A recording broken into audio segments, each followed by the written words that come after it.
It's 7 o'clock on a Tuesday night, and where else would I be but here with you? DJ Stutz here, Little Hearts Academy and Imperfect Heroes podcast. And I don't know, can you see behind me? So I'm still up at the lake. This is where my daughter lives. And so, yeah, what a horrible place to have to spend the summer as we're getting our house built in Chester, Idaho. Try to find that on a map. Anyway, we are having a wonderful time. And I just wanted to talk. So if you've listened to the podcast that was dropped yesterday, good for you. If you haven't had a chance, go ahead and join us and listen in and give your opinions and ideas. But then you can go and listen to it later. This week, I talked with, her name is Nikole Thompson. She has an amazing story. She is a walking redemption story. It's a amazing thing. She's got like 9 kids between her and her husband, and she has gone through the addiction line or experience, and as did her husband, and they were able to fight their way back. They divorced actually at one point, got remarried, and I guess she has this ministry with other women who are trying to fight that same battle, and Nikki has been able to help them overcome some of their issues. And then together, they are working to, it's like cons to something. But it helps cons who are coming out of prison to find faith and a community, and to be able to contribute to the society and communities that they will be living in. And what an awesome thing. But it's funny that isn't what we talked about on the podcast. So as Nikki was going through her own issues and talking, and now as she's been helping these other women go through theirs, the influence of screens and media really have come into play with both the women that she's helping and then the children that they've been helping as well. And so there are a lot of pros to media, and there are a lot of cons as well. And one of the things that we talked about is that there's really an overt, it used to be more covert, but it's become more overt in the way that they are trying to influence our children in giving them attitudes and thoughts that may not jive with the values of your family and what is going on. And one of the things that we talked about actually was even on the Disney Channel, Disney, I'm over them now, but for a long time, they have had kids solving problems. The parents are idiots, but it's not just Disney. It's all over Nickelodeon and some of the YouTube shows and all of that. Parents are idiots, and the children are solving problems either by reaching out to a different adult, or, hey, Carl, how you doing? Either by reaching out to another adult or doing it themselves and getting the parents out of the way. And is that really the message that we want for our kids? We want our kids to know that you are there for them, that you have answers for them, and that you are willing to take the time to work with them. And we talked about just very shortly a show that my kids watched when they were younger. This might ring a bell with some of you all. Very Odd Parents. I guess that was it. And so some of you might remember that. It might be different. But it was this cute little kid. Well, I don't know how cute he was actually. But and his parents were just too busy with their lives to be bothered with him. And so he was assigned these 2 fairy godparents. And they were the ones that were teaching him and taking care of him and getting him on adventures and And that's who he was learning from. And his parents were just, you know, idiots, and they were too busy to really be a parent to him. And so when I watched that with my kids, I just, you know, we would talk about it and how that was. They loved the show. They thought that the fairy godparents were hysterical, and they were.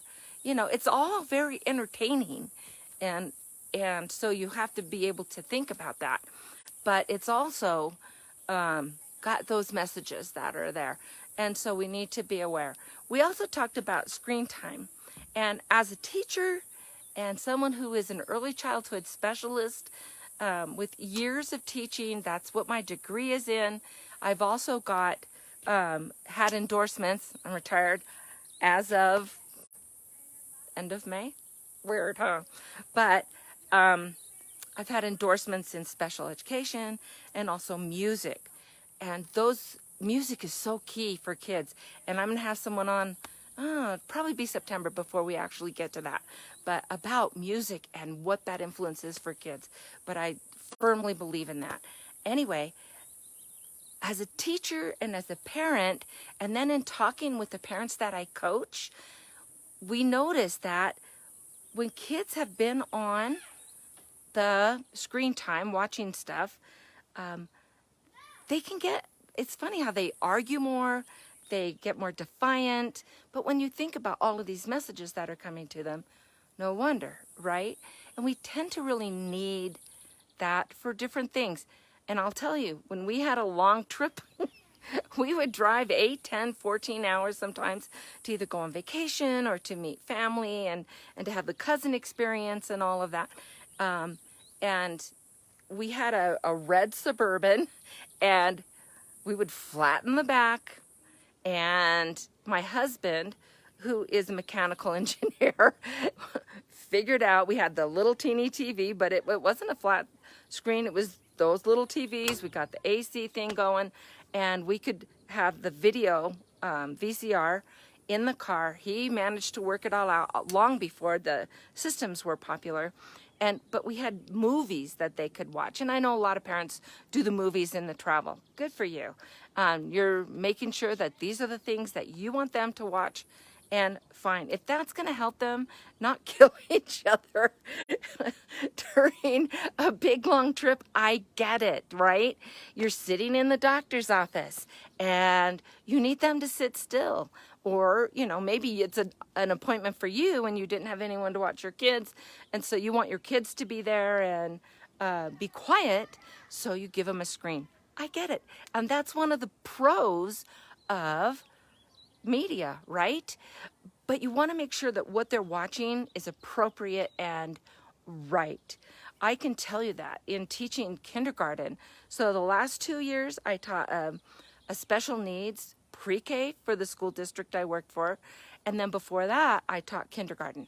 And I would have, you know, we'd all have these questions. We'd do a circle in the morning and to get conversations going with the kids and have the kids learn to take their turn in conversations, to listen, and then to be able to speak. And so we'd have different questions. And every year I would ask the question, what is your favorite movie? And I was amazed at how many kids would say Chucky. Okay, not appropriate for a 5-year-old. I'm just saying that. You know, a lot of these shows, and I know that they're scary and they're fun, but that affects a child's brain and their ability to, when they're young like that, they have a hard time understanding the difference between imagination or a movie and reality. And it's hard to really talk to your kids when they're that young, because they really do have a hard time making that distinction when they're 5. They maybe a little bit they're starting to make it at 6. At 5 they'll talk about it like they know, and we would talk about when in class I'd read a story. Okay, is this real or is this fake? And then we teach them fiction is fake, right? To teach them the difference between fiction and nonfiction. But a lot of times my kids it would be totally a fake, wonderful fiction story, but they would have a hard time with making that connection, that they would say it was real, because they knew dinosaurs were real, but Danny and the dinosaur, right? Could you really have a pet dinosaur? And some of them said, yeah, you absolutely could. So be really aware of where your kids are in their developmental stages, and then what they are watching, and talk to them a lot about what they are watching. And that's going to help you understand where they are and what they're processing, how they're processing it. And what's nice is there's the pause button now. You can say, oh, wow, that was a decision. Was that a good decision or a bad decision, right? In so many shows, you see, if they had just gone and talked to their parents and were honest with their parents could have helped them out. And so you can say, wow, they didn't talk to their mom and dad about that. Is that something you would want to talk to me about? And you can have them start having those conversations. But really, that's going to be at least 5 years old when they're going to start being able to really process what is going on. And so the younger they are, you know, the more you want to make sure that they are watching things that are going to help them with their relationship, with how we treat each other. Think about the kids' shows that they like to watch and how they're just mistreating each other sometimes. Sometimes they're downright mean, and they're going behind parents' backs or whatever. So really pay attention to what they're watching. And then, you know, ask yourself, how would I be processing it? Check in with your kids and make sure that they're processing it okay. So as a kindergarten teacher, and then I also spent a couple of years working at a college as an administrator for their child development lab. And so I was over the teachers and helped the students who would come in to do observations for their reports and blah, blah, blah. We had observation rooms, and we had, you know, all of that going on. And so these early guys, for those 2 years that I was with them, and then in the preschool too, what really worked well was reality things. So they really loved when we would be studying the ocean. They would love looking at videos of what kind of sounds does a whale make, you know, how do porpoises build their families together. They were really interested in that kind of stuff. Some of them really liked looking at the you know, creatures of the deep. So we learned about, you know, the sunlight zone, the twilight zone, the midnight zone, the abyss, and even the trench. Sometimes with kindergarten, we would go into the trench. And I had, gosh, even with the special needs pre-K, I even had kids who were like, what's deeper than the abyss, you know, and they wanted to know. So let them learn about their world. Let them learn about the animals and how we can help them and take care of them. Let them learn about flowers and how they grow. And this last 2 years, it was called Classroom B, and even though we were in an elementary, they had 2 of these preschool special needs classes, and then we actually had a 3rd that was for deaf and hard of hearing. I'm not qualified to teach that one, but so we were B, and so we called us the busy bees, and we learned all kinds of things about bees and the difference between insects and arachnids, and how bees build their hives, and what does the queen bee do, and they loved that information. And we even we did a unit on ants, and we used, you know, big butcher paper. Teachers have access to that. You can probably buy it I got mine actually at Walmart. You can find it there, but Michael's and some of those places might have it. So we had a brown background, and I cut out little things that would be tunnels, and we glued them on, and we talked about what are the responsibilities of ants and stuff like that. They loved the videos that would go along with that. In addition, for preschool, so there is a organization called NAEYC. It's the National Association for the Education of Young Children, and I'm a member of that and have been. I've actually done a presentation at their national convention a few years ago, and their standard is only 10 minutes a day for a child in below kindergarten. Total 10 minutes a day. I thought that was a little tight. I didn't think that was quite appropriate. I think that when you are doing, a dance party and you've got it on, if you're looking at videos about wildlife and about positive things that they can really learn, space, they love them about space, dinosaurs, all of those. They were very interested in all of that. Take advantage of that and use the pros for media. I would not have them on social media. I've had some people say until they're 18. And I think in today's society, I don't think that's realistic.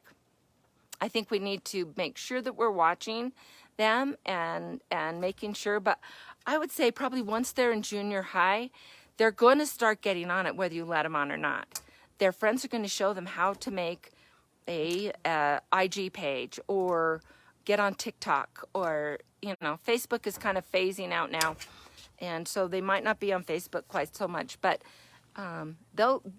they can do it. Some will do it behind your back. So you want to make sure that you know that they're on and that you're paying attention to what is on. But that's for teenagers, and that we're talking about the younger kids. But keep that in mind for future. I would not have them have a social experience when they're this little.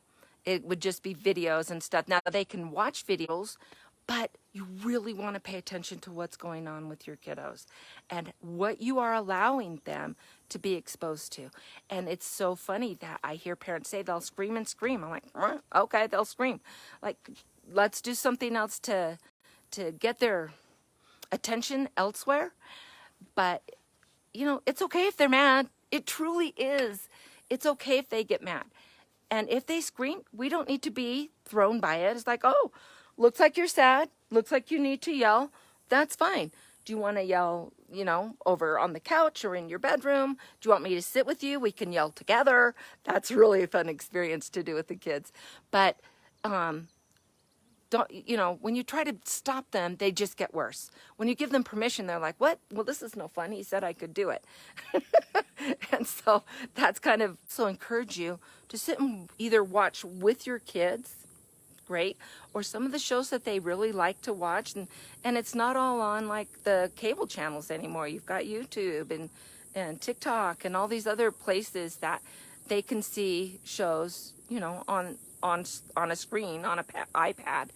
And sit by yourself sometimes and watch some of the insane little shows that they watch it with an eye, looking for those embedded messages that might be there and actually, quite honestly, very often are there. And ask yourself, is this really what I want my kid to learn and to know? And there are other channels that you can go to and other things that you can get them on that they can enjoy, but that are more family positive. Anyway, and I guess here we are. And so good, Carl, you're still here. I appreciate that. And so let's just kind of be sure that we are in charge. We are the parents, especially when they're little. That's when they are going to decide how the world works around them. That's when we as parents are going to be able to really build that foundational relationship that will help us get through the older years as they grow. This is where they're going to understand that, my siblings are great, my siblings are not great. And media really contributes a lot to that in what we're doing. And so I just wanted to this week actually is my 1-year anniversary with my podcast. Whoop, whoop. So it's episode 55, and it's this one on media. And next week I have a rabbi. So I've been kind of talking to people of faith and how they integrate that with raising their kids. And Rabbi Friedman is next week I guess he's not. No, it's James Hepner. Rabbi's after James. Sorry, James. And James is amazing. He's such a fun conversation as he talks about sometimes the best way to connect with your child is to bring back the inner child within you. It's an amazing conversation. It'll drop next Monday. I think you'll love it. And then 2 weeks from today we will begin my 10 days challenge on how to just quit yelling at your kids. And trust me, they want you to quit yelling at them. But you think, well, they won't listen if I don't yell at them. Well, that's because we taught them that we only yell when we're serious. And when we're just talking to them, it's not serious. And so we're going to go through, there's 5 lives that will be over on my Little Hearts Academy USA page on Facebook. And there's a special thing that you can sign up. So when you go to littleheartsacademyusa.com, and it's just the third, there's like introducing me, the link to the podcast, and then there's the link to register for the 10-day challenge. And once you register, you're going to be able to sign up for a special page that people can't get into unless you're registered.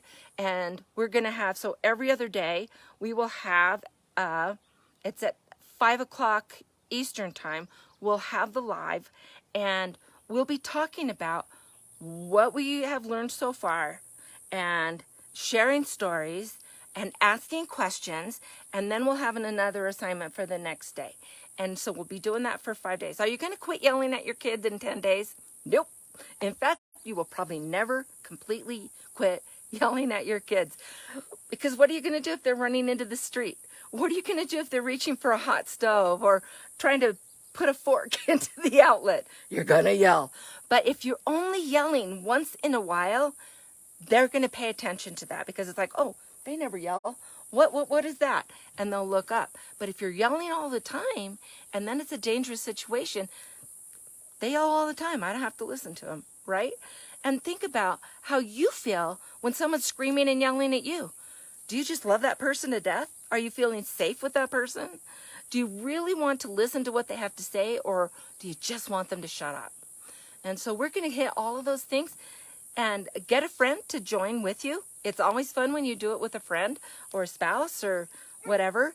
And we're going to have a good time. That's going to start, 2 weeks from yesterday. Sorry, I thought it was Monday. 2 weeks from yesterday is when it's going to start. And you're more than welcome to register for that. It is free. So be happy for that. We're going to learn a ton of good things. We're going to have fun. We'll be laughing, and we're going to share stories. It's really a great experience. And so I hope you